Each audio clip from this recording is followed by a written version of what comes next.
What can you now tell us about South Australia's Attorney-General and his mother? Hello, Andrew. How are you?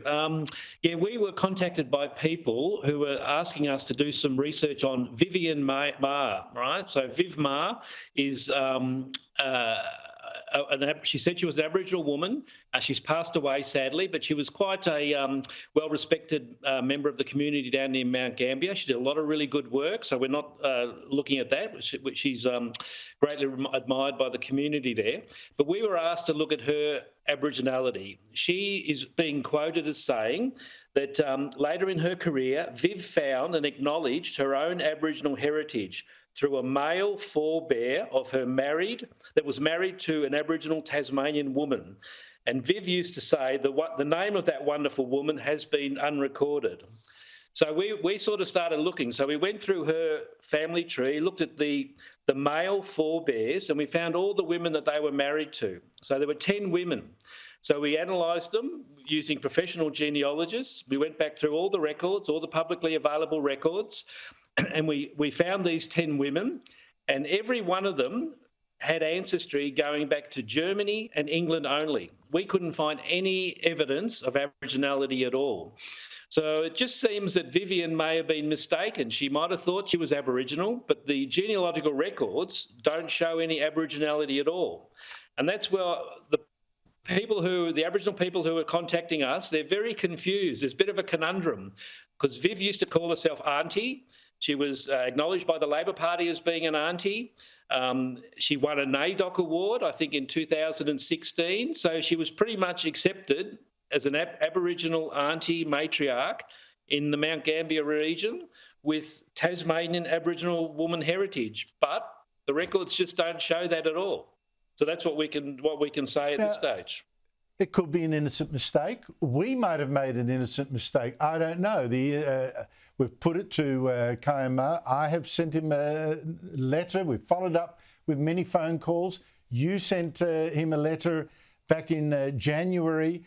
We haven't had any response to see whether he, let him show where we've made a mistake, that he is Aboriginal. Could happen. Last night, you showed us how easy it can be to actually prove that kind of thing, to prove you're Aboriginal. It's a process that lots of ordinary people actually have to go through before they get a job that's been reserved for Aborigines, for example. Can you show us again exactly what Mr. Maher could do to satisfy himself and everyone else that he is as Aboriginal as he believes himself to be?